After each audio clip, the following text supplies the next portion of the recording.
जब आप ये कहेंगे कि गांधी जी हिंदू महिलाओं से कहते थे कि तुम सुसाइड, मैं नहीं कह रहा हूँ, ये देखिए गांधी जी ने खुद कहा है, असली साहस हम हिंदू महिलाओं का ये होगा कि अपनी जुबान काट के या सांस रोक के सुसाइड करें।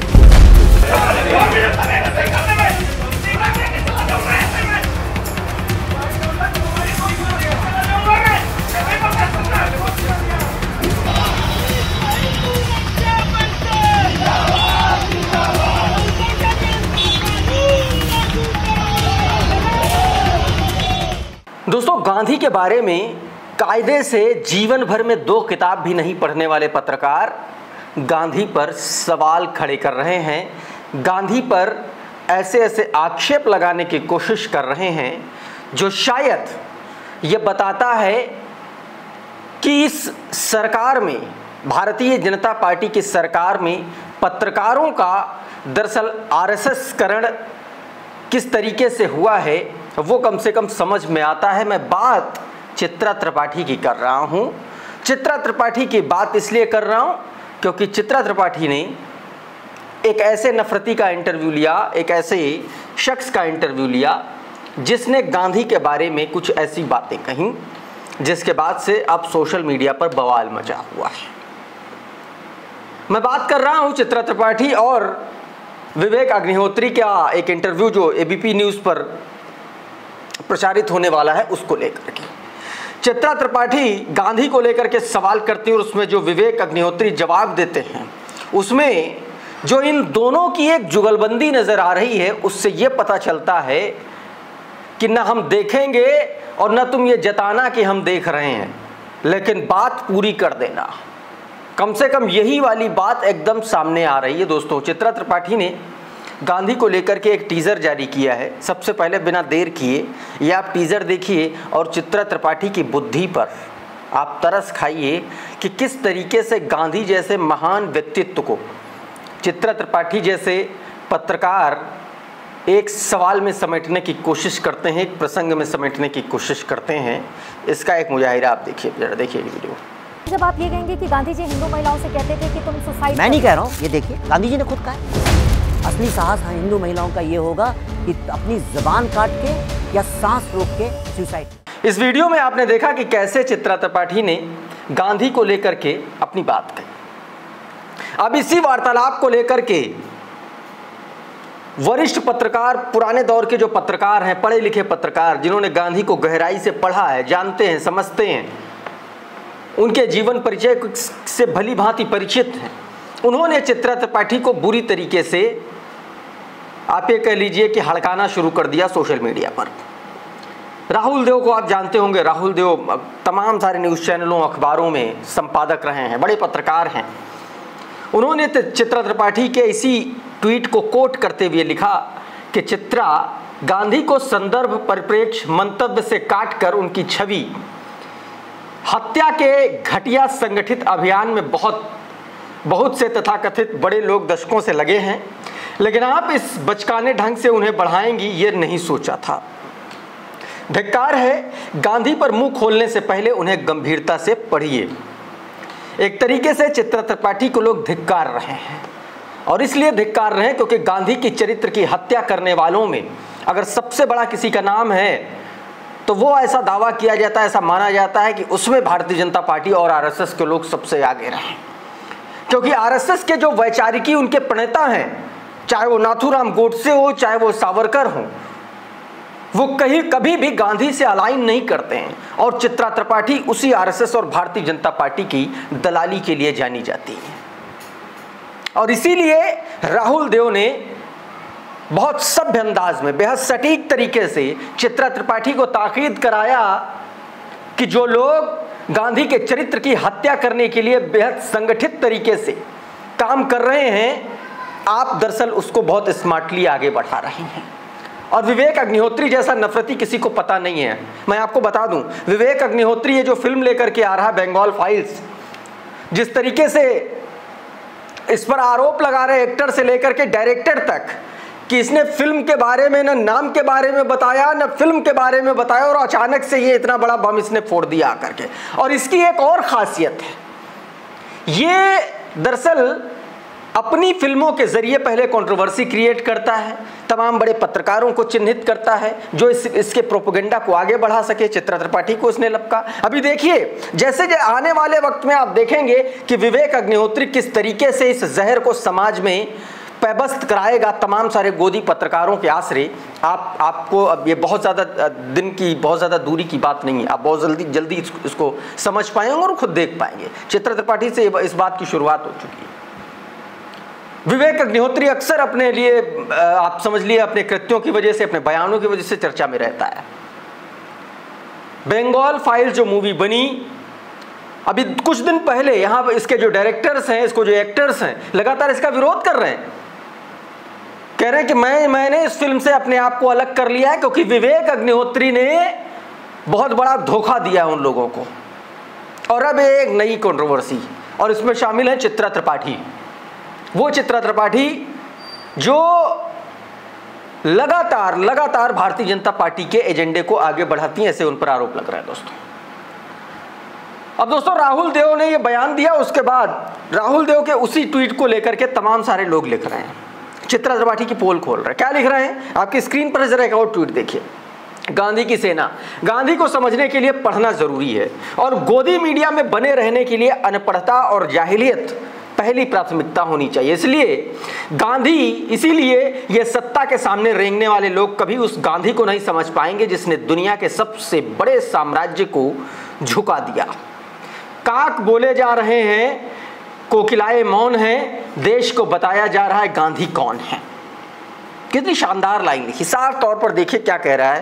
काक बोले जा रहे हैं, कौवे बोले जा रहे हैं और कोकिलाएं मौन हैं, देश को बताया जा रहा है कि गांधी कौन है।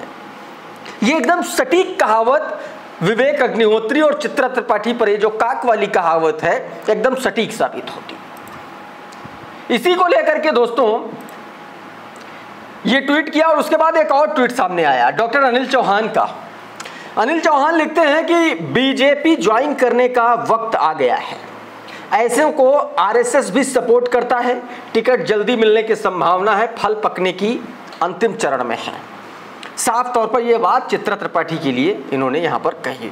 उधर वरिष्ठ पत्रकार, कई अखबारों में संपादक रहे विनोद शर्मा ने भी चित्रा त्रिपाठी को आड़े हाथों लिया और राहुल देव के उसी ट्वीट को कोट करते हुए लिखा कि सबसे बड़ा हमक ये फर्जी रिचर्ड एटनबरो है। उन्होंने एक ब्रिटिश फिल्म मेकर का नाम लेते हुए एक बड़ा तंज विवेक अग्निहोत्री से पर किया और लिखा कि सबसे बड़ा अहमक, मतलब सबसे बड़ा बेवकूफ, सबसे बड़ा जाहिल जो है ये फर्जी रिचर्ड एटनबरो है। विवेक अग्निहोत्री के लिए इस्तेमाल किया और बताया कि कैसे ये प्रोपेगेंडा जीवी और कुछ पत्रकार एक दूसरे के लिए बने हैं। मैंने शुरुआत में जिस साठगांठ की बात कही थी, दरअसल इसी ट्वीट के परिप्रेक्ष्य में मैंने कहा था कि तुम कहो हम तुमसे कहलवाएंगे और तुम कहो और पब्लिक तक तुम्हारी बात पहुंचाएंगे। तुम नफरत फैलाओ लेकिन हम अपने पे नहीं लेंगे। पत्रकारों का पहला धर्म, गोदी पत्रकारों का पहला धर्म ये बन चुका है।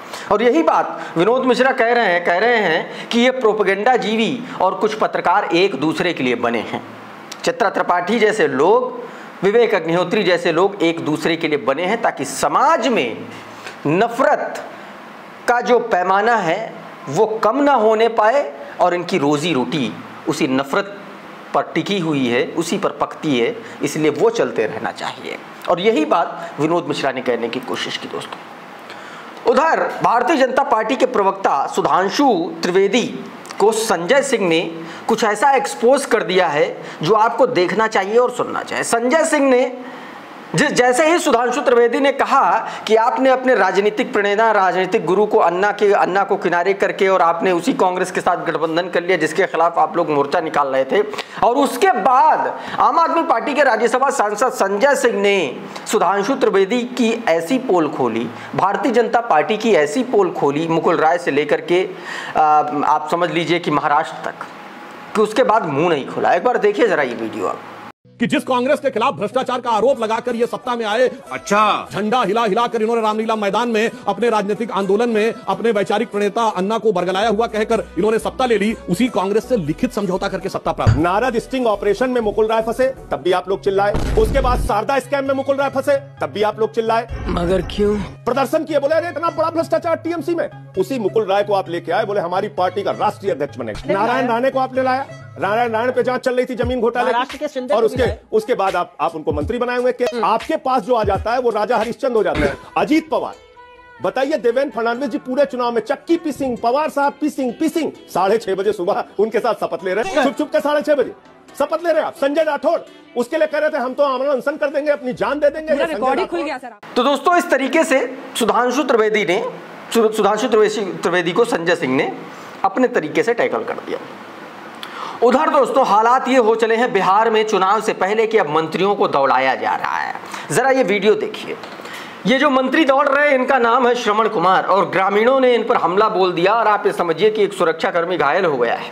भीड़ ने मंत्री जी को दौड़ाया है, धोती पकड़कर भागते हुए नजर आ रहे हैं। इन तस्वीरों में आप देख लीजिए कि साफ तौर पर मंत्री जी की रफ्तार आप देख लीजिए। होता क्या है कि जब जनता बहुत ज्यादा उकता जाती है तो ऐसे मंत्रियों का यही हाल होता है, क्योंकि 5 साल नजर आएंगे नहीं और जाएंगे तो वहां पर गुंडई करेंगे, लकड़बग्घे जैसी बातों का इनको अंजाम देंगे, तो हालात यही होंगे, उन पर हमले होंगे और उनको दौड़ाया जाएगा। इन तस्वीरों में आप साफ तौर पर देख सकते हैं, न्यूज़ 24 की खबर है, ये मंत्री जी हैं और आप इनको इन तस्वीरों में साफ तौर पर देख सकते हैं। दोस्तों उधर एक और बड़ी खबर सामने आई उत्तर प्रदेश से। उत्तर प्रदेश के महाराजगंज की एक खबर है। एक थानेदार ने बजरंग दल के कार्यकर्ताओं को किस तरीके से सबक सिखाया है वो आपको वीडियो देखना चाहिए। नरगिस बानो ने ये वीडियो अपने ट्विटर हैंडल पर शेयर किया है और लिखा है कि बजरंग दल के कार्यकर्ताओं की गुंडागर्दी से तंग हुए एक थानेदार ने कहा कि इस्तीफा देकर चला जाऊंगा मैं यहाँ से, ऐसी नौकरी की फिक्र नहीं मुझे। मामला महाराजगंज जिले का है। आप भी एक बार देखिए कि क्या कुछ हुआ था, देखिए जरा। ऐसी नौकरी की ऐसी तैसी करता हूं मैं, दिमाग खराब हो गया तुम लोगों का। बढ़िया साहब जानेंगे तुम लोग कितना हल्ला करो, बैठ के बात करो, नहीं बात सही करने में इस्तीफा देके चला जाऊंगा ऐसे में। कार्यकर्ता का मोबाइल क्यों छीना गया? चला जाऊंगा मैं, ये नहीं बता सकता क्यों छीना गया। हम पूछ रहे हैं कार्यकर्ता का मोबाइल क्यों छीना गया?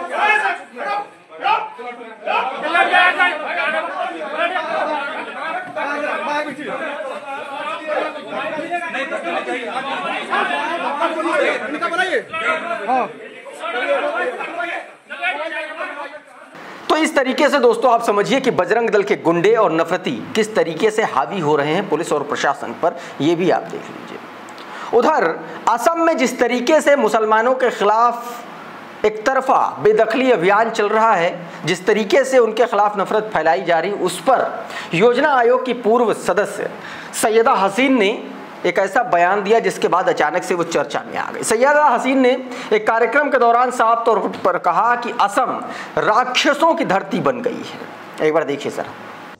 एक बच्चा, एक माँ, एक pregnant woman, you know this is something which is absolutely unforgivable and unbelievable. Assam कभी ऐसा नहीं था। Assam has become something which is like a Frankenstein, like a monster.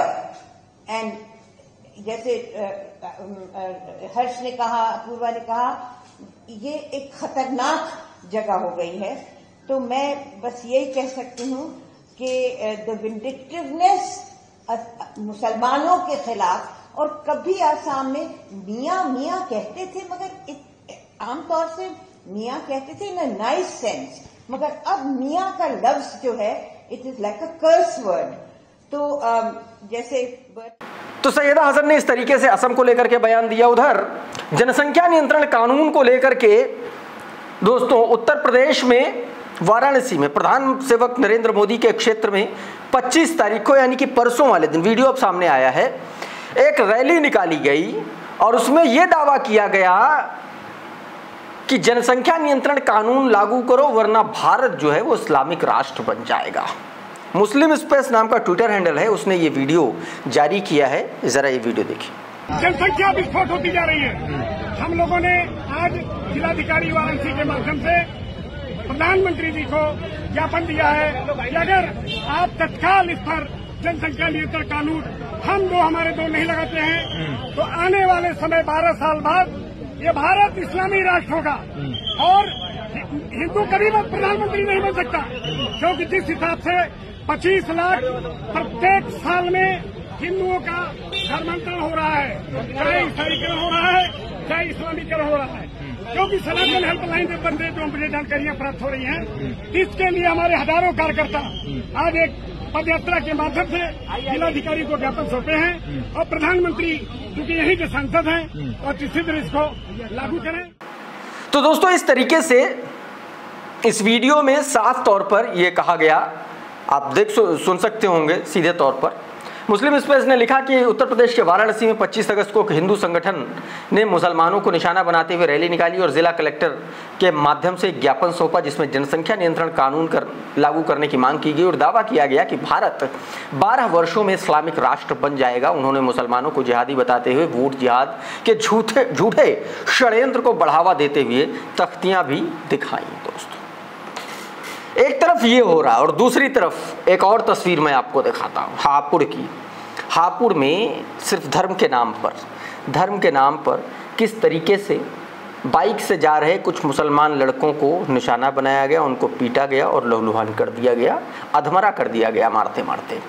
और उसके बाद वहाँ के जो इलाके के लोग हैं वो क्या कह रहे हैं ये आप खुद सुन लीजिए, तब आपको यकीन आएगा। सुनिए ज़रा। पिलक हुए सारे खाना खा के इधर परतापुर साइड की तरफ अंदर अपने गांव की तरफ को जा रहे कलछीने की तरफ। तो वहाँ पे हमें ऐसी टॉयलेट के लिए रुक गए, हम गाड़ी साइड में लगा दी हमने। फिर हमने सोचा मैं चलो एक फ़ोटो खींच लेंगे, बाइक पर नई गाड़ी ली ही। तो ये भैया रिजवान भाई हैं हमारे दोस्त, ये फ़ोटो खींचने लग गए हमारा। इतने में 2-3 लड़के आए उधर से और आके हमसे हमारे नाम वाम पूछने लग गए। और फिर हम कहने लगे मैं क्या बात है, बात बताओ। इतनी गाड़ी की चाबी निकाल ली इन्होंने हमारी और फिर नाम पूछ के हमने नाम बता अपना आमिर, इनका नाम रिजवान है। एक भाई है हमारे साथ में, उसकी हालत बहुत गंभीर है, वो अस्पताल में भर्ती है ऊपर अभी भी, वसीम नाम है उनका। तो जब हमारी चाबी निकाल ली उन्होंने फिर वे वहीं पर मारने लग गए हमें नाम पूछ कर। उनको जी तुम तो मुसलमान हो, कटवे हो, तुम तो कलछीने गाँव के हो, बहुत मादरचोद गाँव है, फलाना ढिमका, ऐसा बहुत तरह की गाली दी मतलब उन्होंने। फिर हमें खींच के अंदर ले जाने लगे अपने कमरों में बंद करने के लिए। वो बिल्कुल उन्हें एक लड़के वड़कों को फ़ोन वोन भी करा, 2-4 आदमी और भी आ गए, 10-5 आदमी हो गए। बजाते हुए शुरू से ही रहे हम तक। फिर जैसे ही वे अंदर ले जाने लगे वहाँ से हमने सोचा मगर अगर जो अंदर बंद हो गए हम तीनों ही तो मामला ख़राब हो जाएगा। बस कैसी वहाँ से हमने जोर दबाव सा देकर जैसे भी हम वहाँ से भाग निकले। तो दोस्तों अभी के इस वीडियो में फिलहाल इतना ही। बहुत बहुत शुक्रिया, बहुत बहुत धन्यवाद। आप जुड़े रहिए द लाइव टीवी के साथ। नमस्कार।